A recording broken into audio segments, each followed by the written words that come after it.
بسم اللہ الرحمن الرحیم۔ اللہ تعالیٰ کا ارشاد ہے، بے شک نماز بے حیائی اور برے کاموں سے روکتی رہتی ہے۔ اس لیے ایمان والے کو نماز کا پڑھنا بہت زیادہ ضروری ہے۔ بے حیائی اور برے کاموں سے نماز روکتی رہتی ہے، کیونکہ یہ اللہ تعالیٰ کا ارشاد ہے، بے شک نماز بے حیائی اور برے کاموں سے روکتی رہتی ہے۔ اللہ تعالیٰ کا ارشاد ہے، جو لوگ ایمان لائے اور نیک عمل کرتے رہے، خاص طور سے نماز کی پابندی کی اور زکوٰۃ ادا کی، تو ان کے رب کے پاس ان کا ثواب محفوظ ہے۔ ان کے رب کے پاس ان کا ثواب محفوظ ہے، اور نہ ان کو کسی قسم کا خوف ہوگا اور نہ وہ غمگین ہوں گے۔ یہ کون کہہ رہا ہے؟ یہ اللہ تعالیٰ کہہ رہا ہے۔ اللہ تعالیٰ کا ارشاد ہے، جو لوگ ایمان لائے، جو مسلمان ہیں، اور نیک عمل کرتے رہے اللہ کی رضا کے لیے، خاص طور سے نماز کی پابندی۔ میرے دوستو دیکھو تو صحیح، اللہ کہہ رہا ہے جو لوگ ایمان لائے اور نیک عمل کرتے رہے اور خاص طور سے نماز کی پابندی کی اور زکوٰۃ ادا کی، تو ان کے رب کے پاس ان کا ثواب محفوظ ہے، اور نہ ان کو کسی قسم کا خوف ہوگا اور نہ وہ غمگین ہوں گے اللہ تعالیٰ نے اپنے رسول صلی اللہ علیہ وسلم سے ارشاد فرمایا، آپ میرے ایمان والے بندوں سے کہہ دیجئے، اللہ کہہ رہا ہے ہمارے نبی سے، آپ میرے ایمان والے بندوں سے کہہ دیجئے کہ وہ نماز کی پابندی رکھیں، اور جو کچھ ہم نے ان کو دیا ہے اس میں سے کچھ خفیہ اور اعلانیہ خیرات بھی کیا کریں۔ سبحان اللہ، یہ اللہ کہہ رہا ہے، کچھ خفیہ اور اعلانیہ خیرات بھی کیا کریں، اس دن کے آنے سے پہلے کہ جس دن نہ کوئی خرید و فروخت ہوگی کہ کوئی چیز دے کر نیک اعمال خرید لیے جائیں، اور نہ اس دن کوئی دوستی کام آئے گی کہ کوئی دوست تمہیں نیک اعمال دے دے۔ اللہ اکبر۔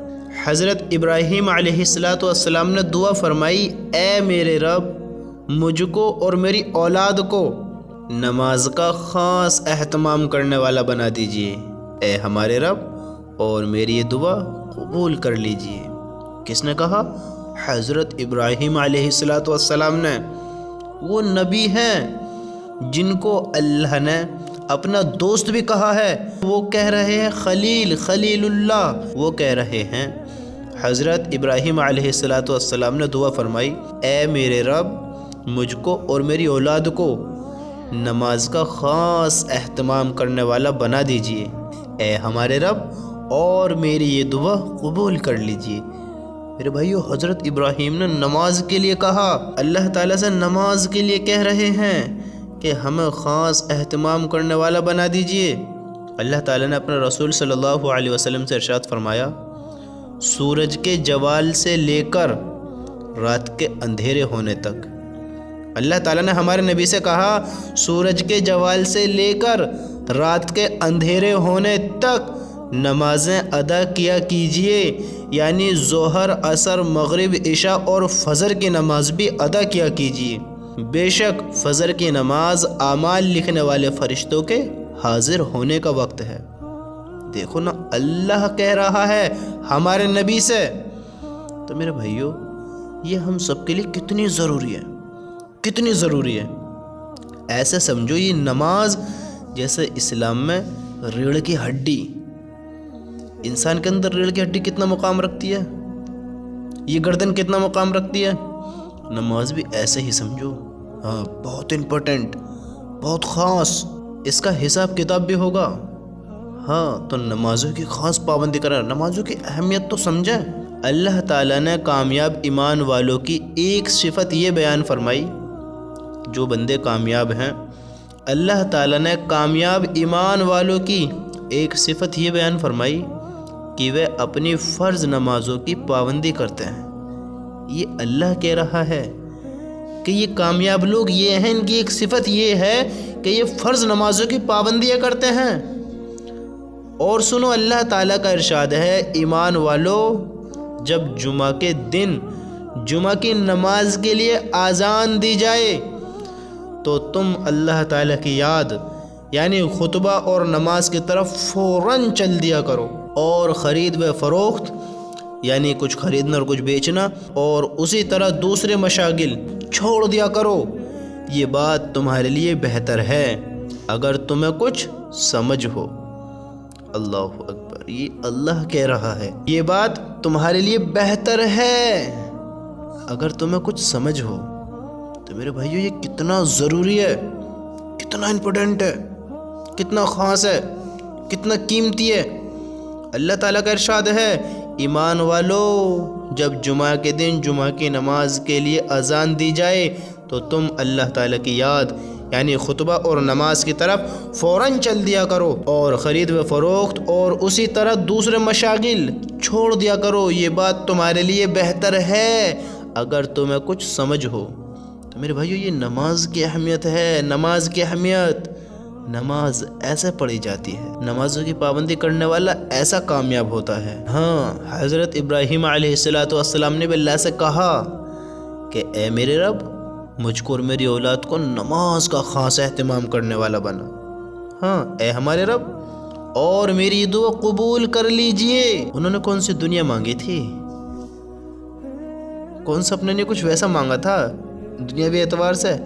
اللہ سے مانگا، وہ بھی نماز نماز نماز، کیونکہ ان کو پتا تھا نماز کیا چیز ہے، نماز کی کیسی قیمت ہے، نماز کا کیا مقام ہے، نماز بندے کو کس طرح کامیابی پر چڑھا سکتی ہے۔ ایمان والے کے نماز پڑھنا بہت اہم ہے، بہت زیادہ ضروری ہے۔ آج ہم دیکھیں ہماری یہی کمزوری ہے، یہی کمزوری ہوتی ہے ہماری بس۔ اور کیا ہے میرے بھائیو، نمازوں کی خاص پابندیاں کرو۔ حضرت عبداللہ بن عمر رضی اللہ تعالی عنہ روایت کرتے ہیں کہ رسول اللہ صلی اللہ علیہ وسلم نے فرمایا، اسلام کی بنیاد 5 ستونوں پر قائم کی گئی ہے۔ اسلام کی بنیاد 5 چیزوں پر قائم کی گئی ہے۔ لا الہ الا اللہ محمد الرسول اللہ کی گواہی دینا، یعنی اس کی حقیقت کی گواہی دینا کہ اللہ تعالیٰ کے سوا کوئی عبادت اور بندگی کے لائق نہیں، اور محمد صلی اللہ علیہ وسلم اللہ کے بندے اور رسول ہیں۔ نماز قائم کرنا، زکوٰۃ ادا کرنا، حج کرنا اور رمضان المبارک کے روزے رکھنا، ان چیزوں کو کرنا بہت زیادہ ضروری ہے۔ اگر آپ کے پاس مال نہیں ہے تو آپ پہ حج بھی ایسا فرض نہیں کہ اگر آپ کی اتنی طاقت نہیں ہے، لیکن میرے بھائیوں، یہ جو ہے گواہی دینا، روزہ رکھنا، زکوٰۃ دینا، ہم یہ تو کر سکتے ہیں۔ اللہ سے مانگیں، اللہ مال دے گا، اسے بھی کریں گے انشاءاللہ۔ حضرت زبیر بن نفیر رحمۃ اللہ علیہ روایت کرتے ہیں کہ رسول اللہ صلی اللہ علیہ وسلم نے ارشاد فرمایا، مجھے یہ حکم نہیں دیا گیا کہ میں مال جمع کروں۔ ہمارے نبی نے فرمایا، مجھے یہ حکم نہیں دیا گیا کہ میں مال جمع کروں اور تاجر بنوں، بلکہ مجھے یہ حکم دیا گیا ہے کہ آپ اپنے رب کی تسبیح اور تعریف کرتے رہیں، نماز پڑھنے والوں میں شامل رہیں اور اپنے رب کی عبادت میں مشغول رہیں، یہاں تک کہ آپ کو موت آ جائے، یہ کام کرتے رہیں، یہ ہمارے نبی نے ارشاد فرمایا۔ مجھے یہ حکم نہیں دیا گیا کہ میں مال جمع کروں اور تاجر بنوں، ہمارے نبی سے نہیں کہا گیا، بلکہ مجھے یہ حکم دیا گیا ہے کہ آپ اپنے رب کی تسبیح اور تعریف کرتے رہیں، یہ حکم اللہ کے نبی کو دیا گیا ہے۔ تو میرے بھائیو، ہم کن رولوں کو فالو کر رہے ہیں، کن چیزوں کی طرف جا رہے ہیں؟ دیکھیں تو صحیح، اپنے اللہ سے کہیں، ہاں اے اللہ ہمیں نمازوں کا پابند بنا، اپنے اللہ کی تعریف کریں، اس سے محبت کریں، اور اس سے ایسی محبت کریں کہ اس کی محبت میں ہماری زندگی ختم ہو جائے۔ ہاں، یہ ہمارے نبی کی زندگی ہے۔ آپ فرما رہے ہیں، مجھے یہ حکم نہیں دیا گیا کہ مال جمع کروں اور تاجر بنوں، بلکہ مجھے یہ حکم دیا گیا ہے کہ آپ اپنے رب کی تسبیح اور تعریف کرتے رہیں، نماز پڑھنے والوں میں شامل رہیں اور اپنے رب کی عبادت میں مشغول رہیں، یہاں تک کہ آپ کو موت آ جائے، میرے بھائیو کتنا زیادہ ضروری ہے ہم سب کے لیے، کتنا زیادہ ضروری ہے۔ انشاءاللہ اب وہ نمازوں کی پابندی کریں گے نا، انشاءاللہ اللہ رب العزت ہم سب کو ان حدیثوں پر، ان باتوں پر عمل کی توفیق نصیب فرمائے، آمین۔